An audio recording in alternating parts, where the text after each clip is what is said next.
आता ज्यांनी मार्गदर्शन केलं असे या जिल्ह्याचे माजी आमदार, माझ्या सारख्या तरुणांचे मार्गदर्शक सन्माननीय दीपक आबा, या आघाडीचे नगराध्यक्ष पदाचे उमेदवार आणि स्वर्गीय आबासाहेबांचे सहकारी सन्माननीय मारुती आबा बनकर साहेब, भारतीय जनता पार्टीचे जिल्हाध्यक्ष सन्माननीय चेतनजी केदार साहेब, सन्माननीय बाळासाहेबजी एरंडे आणि या आघाडीतले शेतकरी कामगार पक्षाचे, दीपक आबा गटाचे आणि भारतीय जनता पार्टीचे सर्व उमेदवार, सर्व पदाधिकारी, कार्यकर्ता, माता भगिनी, वडीलधारी मंडळी, तरुण सहकारी मित्रांनो, भाऊ, मला ज्यावेळेस 17 तारखेला आपली चर्चा होऊन मारुती आबांचा फॉर्म भरला गेला आणि त्याच्यानंतर काही विघ्न संतोषी विचाराच्या लोकांनी या शहरामध्ये शांततेचं वातावरण बिघडवण्याचं काम केलं. काल दुपारी न्यूज बघत असताना बातम्यामध्ये कोल्हापूर जिल्ह्यातल्या 3 ठिकाणी भारतीय जनता पार्टीची आणि काँग्रेसची आघाडी झाली अशी बातम्यामधून न्यूज आली. कोकणामध्ये उद्धव ठाकरे साहेबांचा गट आणि शिंदे साहेबांचा गट एकत्र येऊन काही नगरपालिकेमध्ये काम करतायत.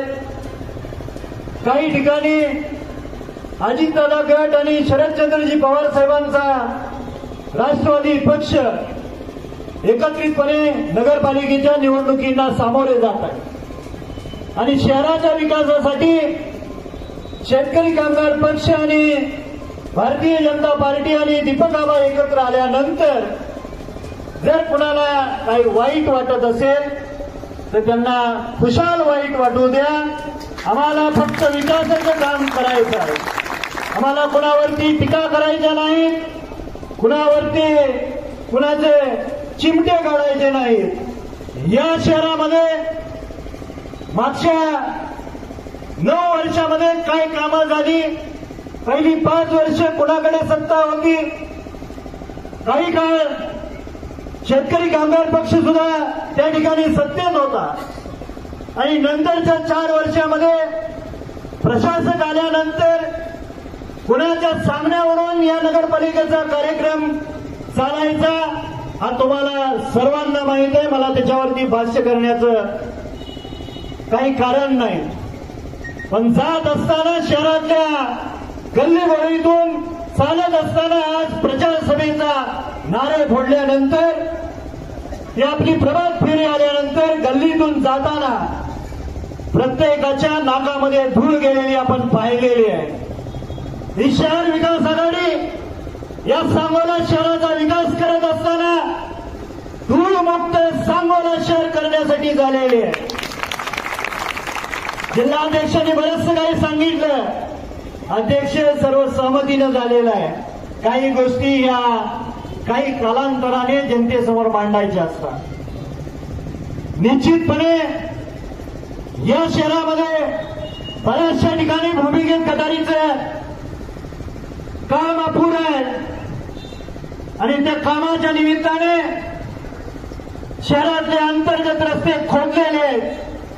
अंतर्गत रस्ते चांगल्या पद्धतीने करून घेण्यासाठी, धूळमुक्त शहर करण्यासाठी, उरलेलं भूमिगत गटारीचं काम करण्यासाठी या शहरातल्या गोरगरीब, दीनदलित, कष्टकरी वर्गातल्या मुलामुलींना चांगलं शिक्षण मिळावं आणि स्पर्धा परीक्षेच्या तयारीसाठी अभ्यासिकेचं एक स्वतंत्र इमारत उभारण्यासाठी निश्चितपणे आपण पुढच्या काळामध्ये काम करणार आहोत.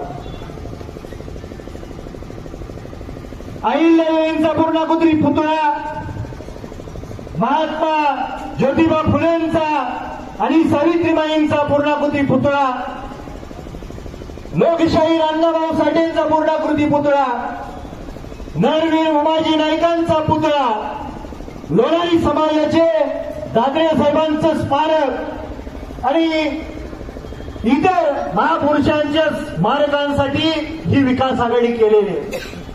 मागच्या 5 वर्षामध्ये, हे आपलं 1 वर्ष सोडून त्याच्या अगोदरच्या 5 वर्षामध्ये, विशेष करून शेवटचं 1 वर्ष राहिल्यानंतर कागदावरती आबा तुम्ही सोबत होता, बऱ्याचशा समाजाच्या समाज मंदिरासाठी तुम्ही शब्द दिला. शब्द देत असताना फक्त ते कागदावरच राहिलं. या राज्याचे मंत्री सन्माननीय देवेंद्रजी फडणवीस साहेब आणि या जिल्ह्याचे पालकमंत्री सन्माननीय जयकुमार गोरे साहेबांनी आपल्याला शब्द दिलेला आहे की या शहरातल्या आणि तालुक्यातल्या छोट्या लोकसंख्येने असणाऱ्या समाजांचं एकाच सुद्धा काम आम्ही मागे ठेवणार नाही. फक्त तुम्ही शब्द टाकायचं आणि ते काम झाल्याशिवाय राहणार.